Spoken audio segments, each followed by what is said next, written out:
Hello dear students, welcome to this program.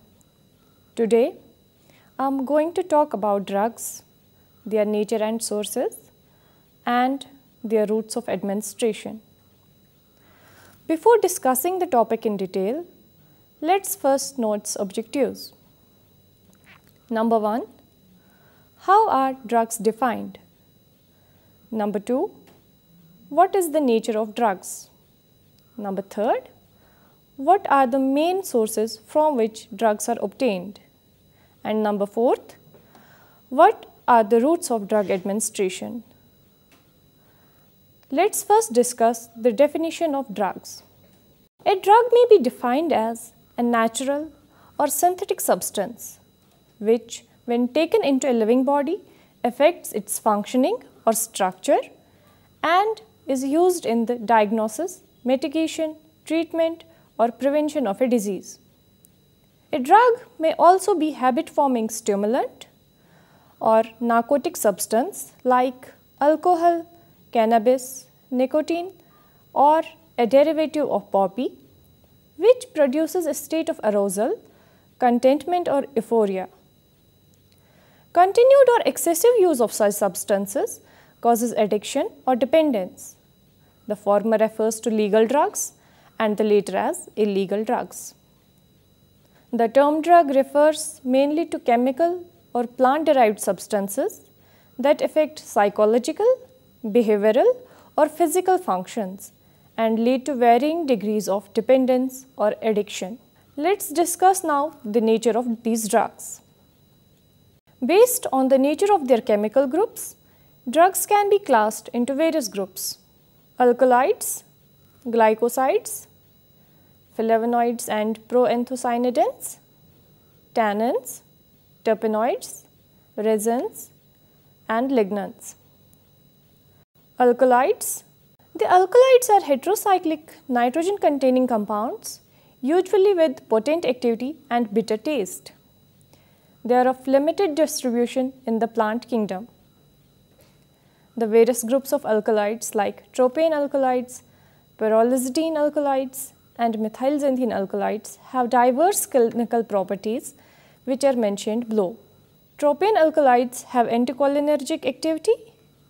They are also used medically to reduce smooth muscle spasms, hypersecretion, and pain. Pyrrolizidine alkaloids inhibit pain, cancer cells, and bacteria. They also help in stimulation of bone marrow leukocytes as well as myocardial contractility. Methylxanthines bind to adenosine receptor and elicit neurological effects in man and animals, which may be regarded stimulating at low to moderate intake. In rodents, high intakes of methylxanthines show reduced sperm production and testicular atrophy. Now, coming to glycosides. These compounds consist of various categories of secondary metabolites bound to a mono or oligosaccharide or to uronic acid. The saccharide or uronic acid part is called the glycone and the non-saccharide part the aglycone. The main groups of glycosides are cardiac glycosides, cyanogenic glycosides, glycosinolates, saponins, and anthraquinone glycosides. Now, the clinical properties of these glycosides include: they inhibit sodium-potassium ATPase pumps in cell membranes. These pumps are critical for the functioning of the cardiac cells. Therefore, these compounds result in increased contractility and reduced heart rate. Cyanogenic glycosides interfere with the iodine utilization and result in hypothyroidism. Some saponins induce photosensitization and jaundice. Anthraquinone glycosides help in induction of water and electrolyte excretion as well as peristalsis in colon. Now, flavonoids and proanthocyanidins. Flavonoids consist of a central 3-ring structure and proanthocyanidins are oligomers of flavonoids. And the clinical properties include: they act as general antioxidants. Several structures reduce inflammation or carcinogenicity. Now, tannins. There are two distinct types of tannins: condensed tannins, which are large polymers of flavonoids, and hydrolyzable tannins, which are polymers composed of a monosaccharide core, most often glucose, with several catechin derivatives attached. The clinical properties include: they are used as astringents in cases of diarrhea, skin bleedings, and transutates. Now, terpenoids. The terpenoids are synthesized via the 5-carbon building block isoprene activity. And the clinical properties include: they are antineoplastic, antibacterial, and antiviral. They are also important in gastrointestinal stimulation. Now, the resins. The resins are complex lipid-soluble mixtures, usually both non-volatile and volatile compounds. The non-volatile fraction may consist of diterpenoid and triterpenoid compounds, and mono and sesquiterpenoids predominate in the volatile fraction. And the clinical properties of these resins are: most resins are antimicrobial and wound healing, but their actions depend on the composition of the chemical mixture. Resins are generally safe, but contact allergy may occur. Now at last, the lignans. Lignans are composed of 2 phenyl propanide units to form an 18-carbon skeleton with various functional groups connected. They are gently lipophilic and have structural functions within the plant cell membranes. Lignans show phytoestrogenic and antineoplastic effects. Now let us discuss sources of drugs. Drugs can be obtained from natural sources like plants, animals, microbes, etc., or can be prepared synthetically. First, we will discuss natural sources of drugs. Nature has been a source of medicinal agents for thousands of years and continues to be an abundant source of novel chemotypes and pharmacophores. With only 5 to 15% of the approximately 250,000 species of hair plants systematically investigated and the potential of marine environment barely tapped, these areas will remain a rich source of novel bioactive compounds.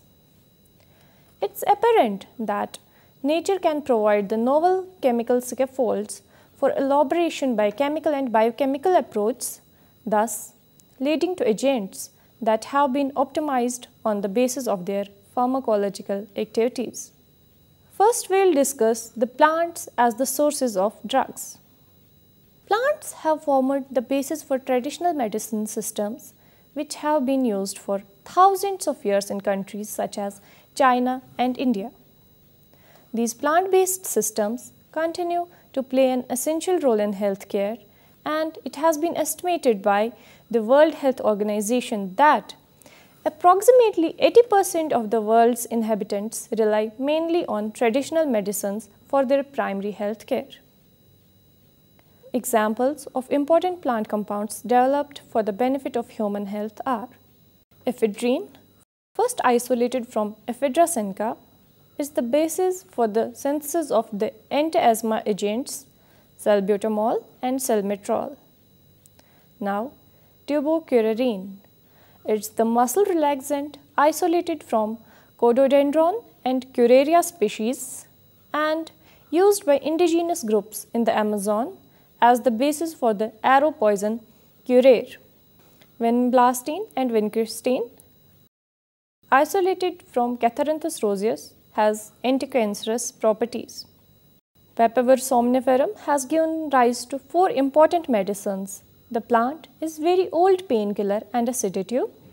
The 4 important alkaloids found in opium that are used as medicines today are morphine, codeine, noscapine, and papaverine.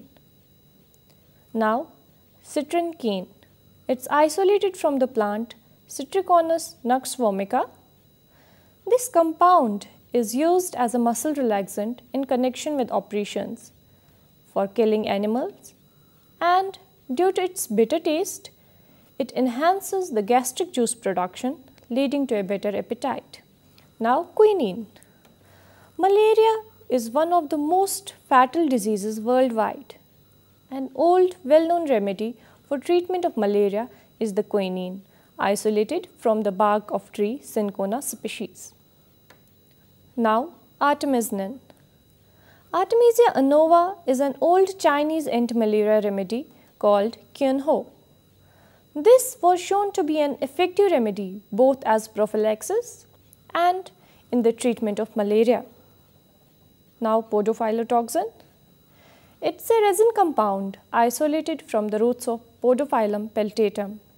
Podophyllatoxin was also the lead compound giving rise to the development of the medical drugs tinoposide and etoposide, today used against several types of cancers.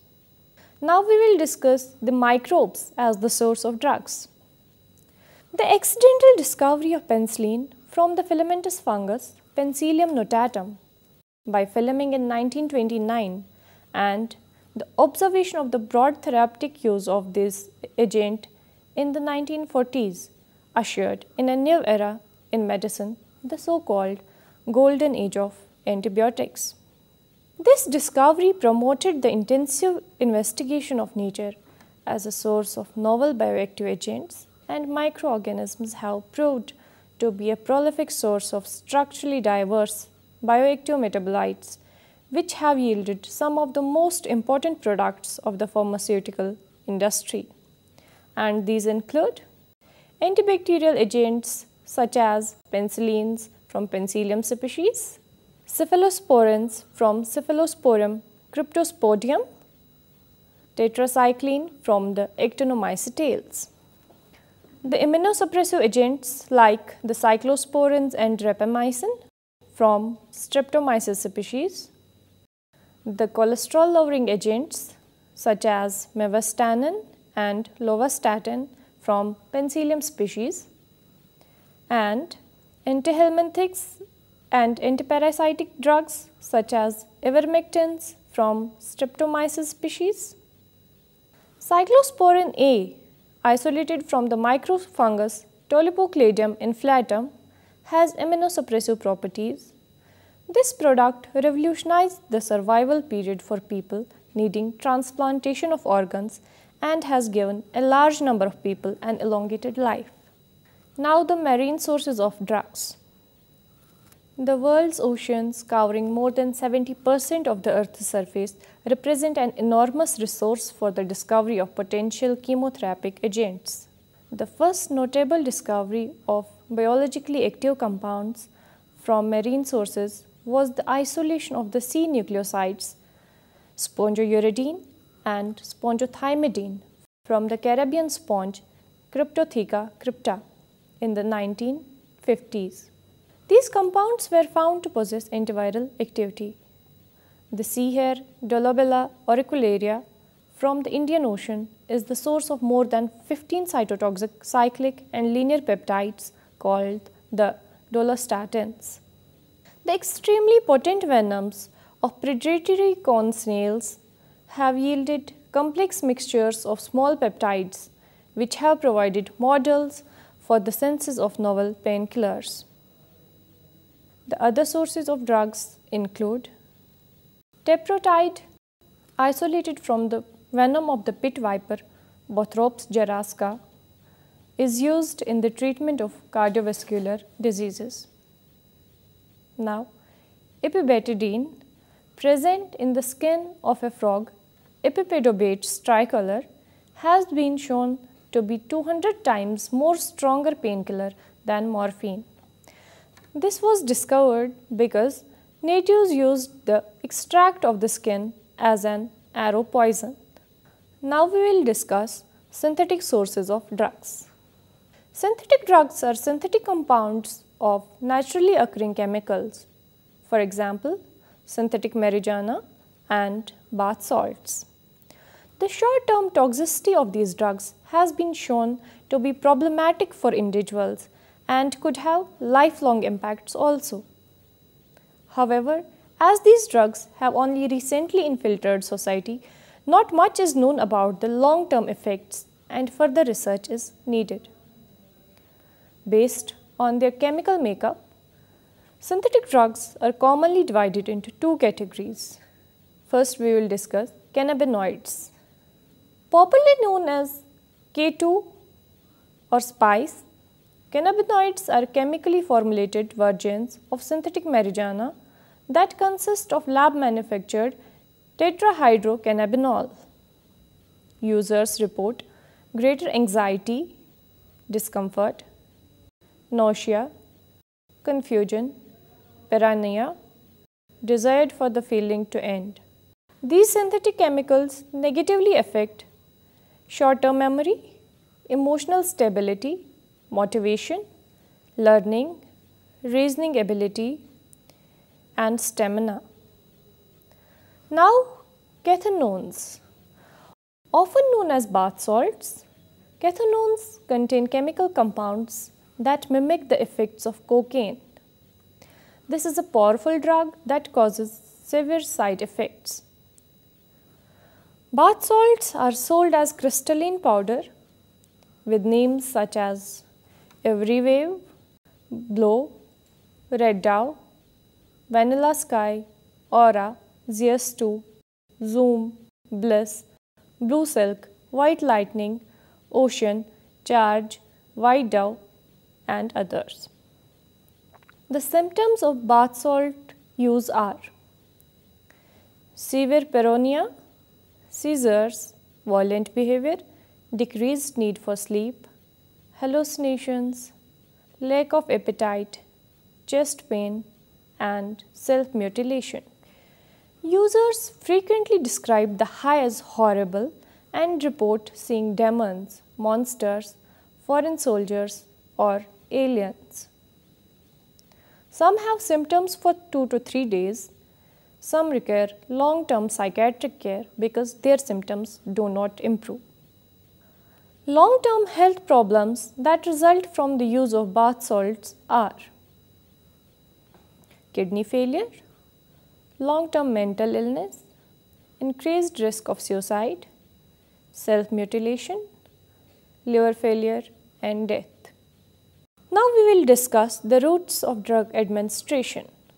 A drug will produce its action only when it enters the body, tissue, or cells. That is, site of action. So the entrance through which a drug is delivered is called the route of drug administration.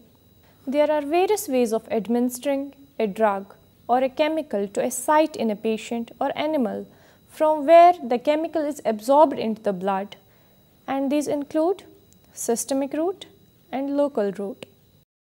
First, we will discuss the systemic route of drug administration. In systemic route, the drug reaches to the systemic circulation, that's the blood. This systemic route is further classified as enteral route and parenteral route.